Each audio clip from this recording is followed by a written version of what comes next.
Bhavanthi Vasala from the Department of Agricultural Biology. For my final year research, I did a whole genome assembly and annotation of Sri Lankan giant honeybee, Apis dorsata, commonly known as Bambara. So this is the first whole genome sequencing project of dorsata in Sri Lanka. According to the method, DNA extraction was performed using Quadrant DNA extraction toolkit, and the sequencing was done using Illumina NovaSeq sequencing system.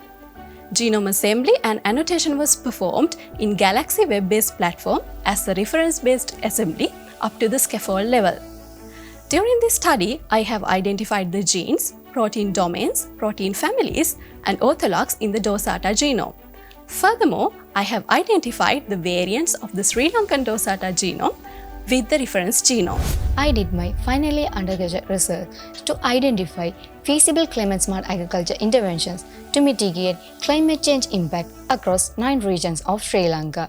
Yield simulation with APSIM model for past climate scenario indicate substantial yield loss up to 49% without any climate-smart interventions. To mitigate this challenge in future, climate prediction with ARIMA model used to simulate yield with climate-smart intervention and without climate-smart interventions.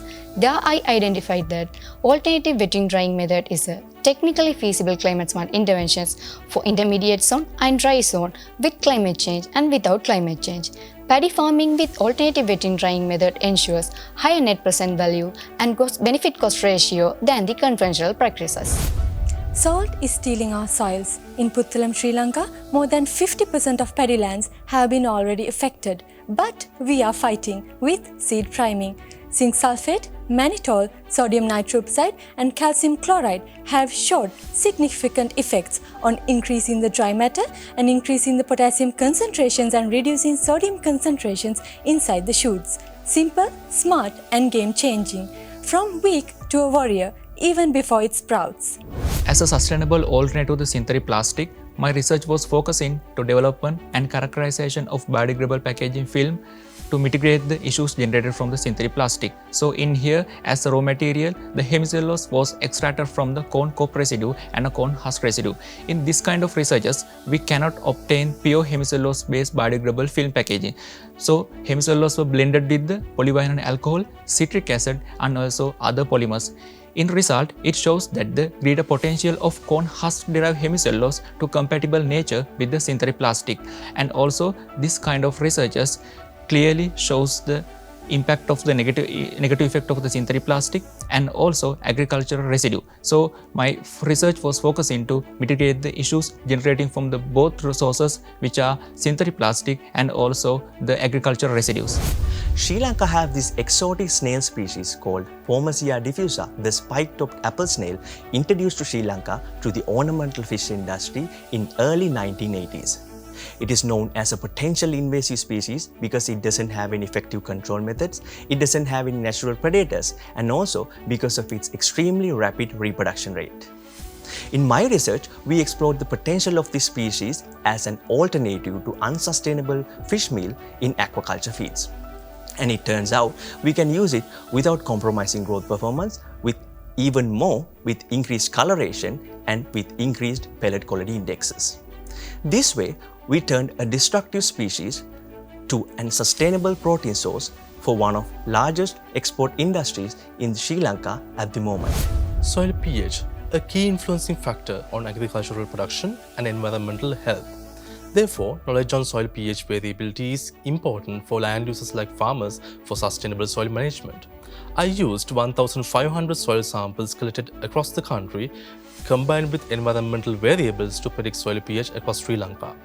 I was able to identify the key influencing factor on determining soil pH on a national scale and developed a detailed soil pH map for Sri Lanka. Rice flour is a key ingredient in Sri Lankan traditional foods. Smaller particle sizes may enhance solubility as well as surface area, which affect the textural and sensory qualities of rice flour products. During my research, I found that smaller particle sizes have superior water absorption, uniform swelling, balanced viscosity as well as preferred sensory qualities.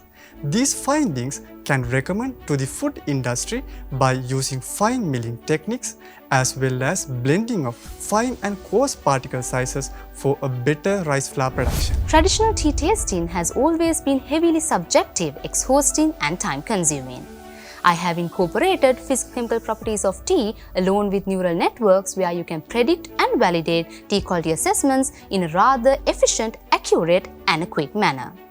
By just feeding the pH, bulk density, tea leaf and infusion colors, you can easily get the tea quality score by this decision support system I have developed. Thus, the Sri Lankan tea industry's tea quality controlling and grading can be modernized with this artificial intelligence. For people to work together, there should be a resource called social capital. In my research, I have developed a subjective psychometric tool to measure social capital in rural agrarian communities, capturing the dimensions general trust, trust on livelihood transactions, shared identity, and networks and norms of reciprocity. In my study area, Knuckles region in Matale, there were low trust levels and high levels of shared identity and networks and norms of reciprocity. When answering, the respondents showed the cognitive consensus. I'm Madangi Gopalakrishnan. My research focuses on real-time coconut plantation management system using drone images and AI techniques. Coconut plantation is a vital sector in Sri Lanka. However, it faces several challenges like water stress, disease stress and nutrient deficiency. Traditional methods are time-consuming and labor-intensive. So here's the solution. Drones equipped with multispectral sensors used to extract vegetation indices. These features are used in CAD-Boost machine learning model to classify the unhealthy stress factors. This model gives higher accuracy and it indicates a good fit. It helps farmers to detect stress early and timely interventions. So, this approach gives solution to improve the sustainability and productivity of coconut farming.